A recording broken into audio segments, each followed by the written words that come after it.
In Crucial Conversations by Joseph Grenny and Kerry Patterson, Chapter 1, titled What's a Crucial Conversation, and Who Cares?, provides an introduction to the concept of crucial conversations and highlights their importance in both personal and professional settings. The authors define a crucial conversation as a discussion or interaction where the stakes are high, opinions vary, and emotions run strong. These conversations can occur in various settings, such as at home, work, or in social situations. Examples of crucial conversations include discussing a sensitive topic with a spouse or family member, giving feedback to a colleague or employee, negotiating a business deal, or addressing a performance issue with a team member. The authors stressed the importance of recognizing when a conversation has become crucial and the impact it can have on the outcome of the conversation. When people become emotionally charged during a crucial conversation, they are more likely to engage in unproductive behaviors, such as becoming defensive, withdrawing from the conversation, or attacking others. This can hinder progress, damage relationships, and lead to missed opportunities. The authors argue that individuals and organizations that can effectively handle crucial conversations have a competitive advantage in today's fast-paced and complex world. They explain that the ability to handle crucial conversations is a key component of emotional intelligence and that individuals who can communicate effectively in such situations are more likely to be successful in their personal and professional lives. The authors then provide examples of individuals and organizations that have successfully navigated crucial conversations, such as Nelson Mandela, who used crucial conversations to end apartheid in South Africa, and Johnson & Johnson, which was able to effectively handle a crisis involving tampered medicine and maintain their reputation. Finally, the authors emphasize that the ability to handle crucial conversations is a learned skill that can be developed through practice and that individuals and organizations should invest in training and resources to improve their communication skills. They argue that the benefits of being able to handle crucial conversations effectively are far-reaching, including increased productivity, improved relationships, and greater overall success. In Chapter 2 of Crucial Conversations by Joseph Grenny and Kerry Patterson, the authors delve into the art of mastering crucial conversations. They provide a framework for understanding the elements of a crucial conversation and how to navigate them effectively. The authors begin by emphasizing the importance of identifying when a conversation has become crucial. They note that crucial conversations often involve high stakes, differing opinions, and strong emotions. They also stress the importance of recognizing one's own emotions and behaviors during these conversations, as well as the emotions and behaviors of others. The authors then introduce the concept of the pool of meaning, which refers to the various thoughts, feelings, and experiences that individuals bring to a conversation. They explain that understanding the pool of meaning of oneself and others is essential to navigating a crucial conversation effectively. Next, the authors provide a framework for mastering crucial conversations, which they call the STATE method. The acronym STATE stands for Share Your Facts, Tell Your Story, Ask for Others' Paths, Talk Tentatively, Encourage Testing. The authors explained that the first step in the STATE method is to share the facts of the situation, without interpreting or exaggerating them. This helps to establish a shared understanding of the situation and avoid misunderstandings. The second step is to tell your story about the situation, including your thoughts, feelings, and motives. The authors emphasize the importance of being honest and transparent about one's own perspective, while also being open to others' perspectives.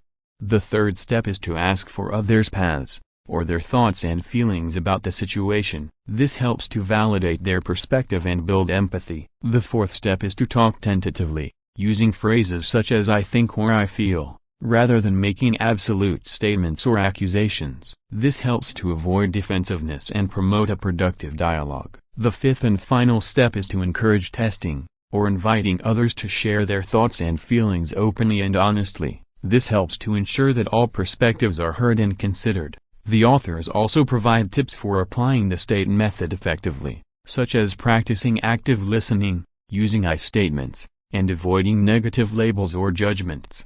In conclusion, Chapter 2 of Crucial Conversations provides a practical framework for mastering crucial conversations. The STATE method emphasizes the importance of sharing facts, telling stories, asking for others' paths, talking tentatively, and encouraging testing, and can be applied in a variety of personal and professional settings.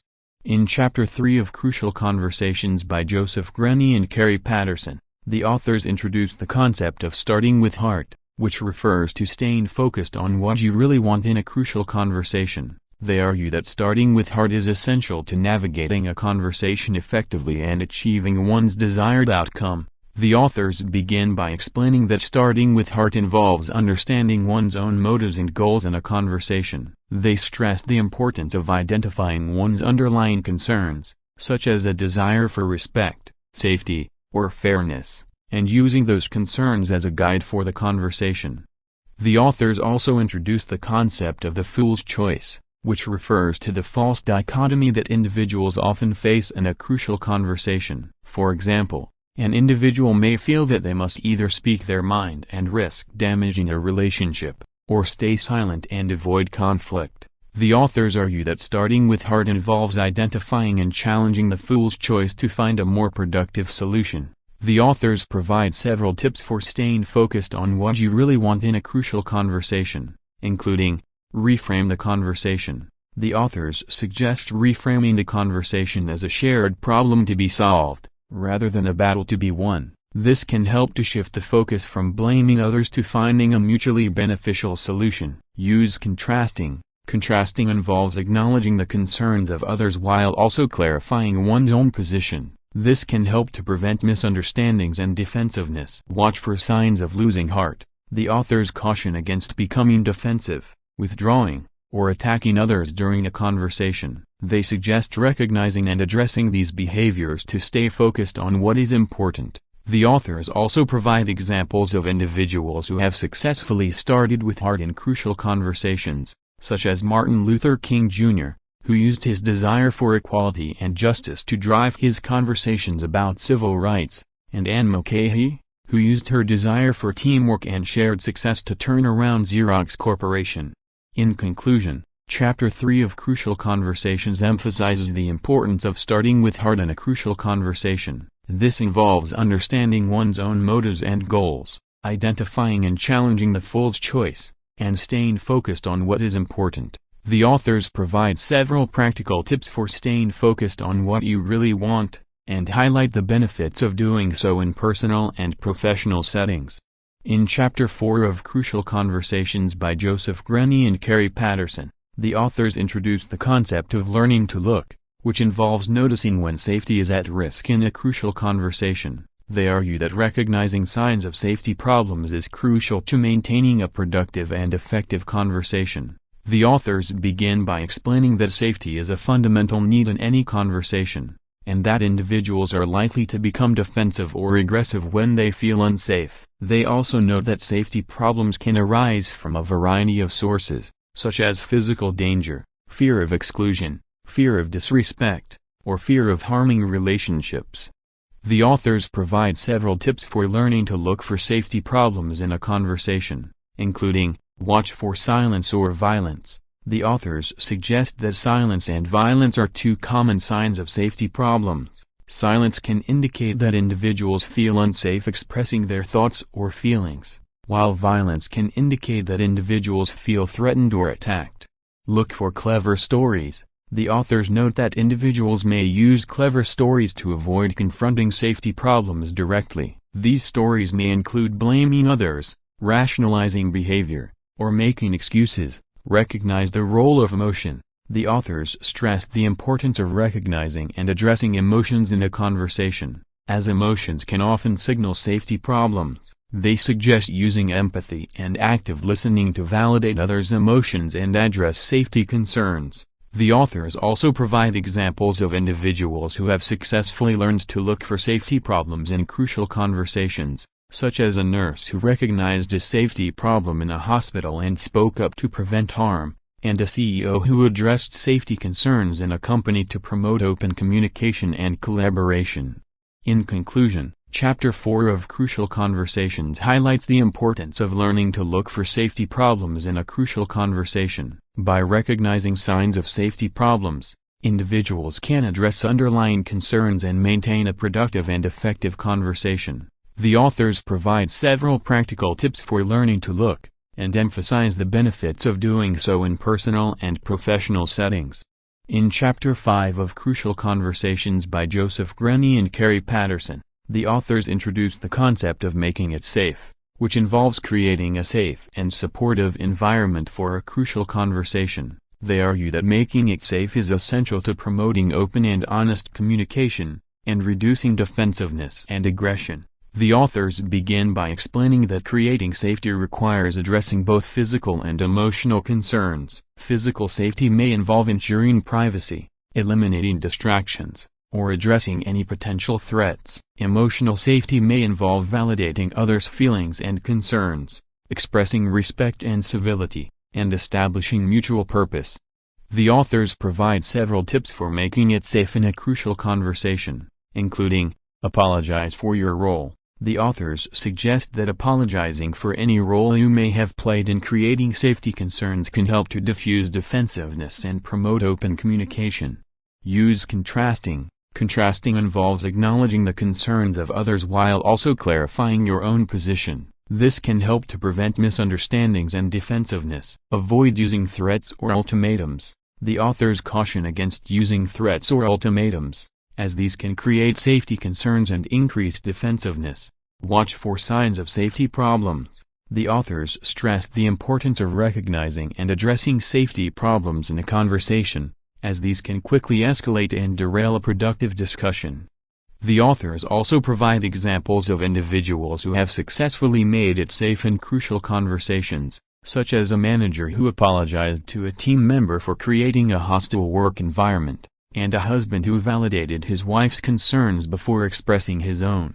In conclusion, Chapter 5 of Crucial Conversations emphasizes the importance of making it safe in a crucial conversation. By creating a safe and supportive environment, individuals can promote open and honest communication, reduce defensiveness and aggression, and achieve their desired outcome. The authors provide several practical tips for making it safe, and highlight the benefits of doing so in personal and professional settings.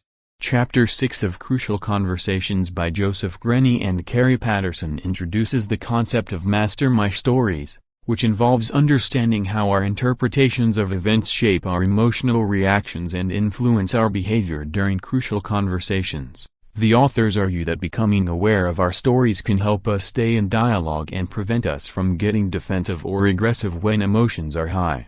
The authors begin by explaining that when we experience a crucial conversation, we tend to create stories or interpretations of the events that may or may not be accurate. These stories can be positive or negative, and can influence our emotions and behavior. For example, if we interpret someone's behavior as intentionally disrespectful, we may become angry and defensive. The authors provide several tips for mastering our stories, including, recognize when we're in a story. The authors suggest becoming aware of when we're in a story and acknowledging that our interpretation of events may not be accurate.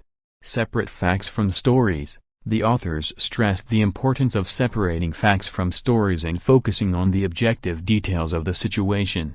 Reframe the story. The authors suggest reframing the story to create a more positive or productive interpretation of events. Use curiosity to explore others' stories. The authors encourage using curiosity to explore others' interpretations of events and understand their perspective.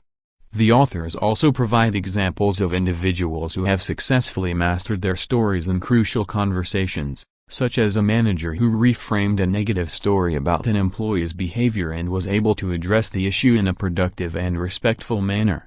In conclusion, Chapter 6 of Crucial Conversations highlights the importance of mastering our stories in a crucial conversation. By becoming aware of our interpretations of events and reframing negative stories, we can stay in dialogue and prevent ourselves from becoming defensive or aggressive.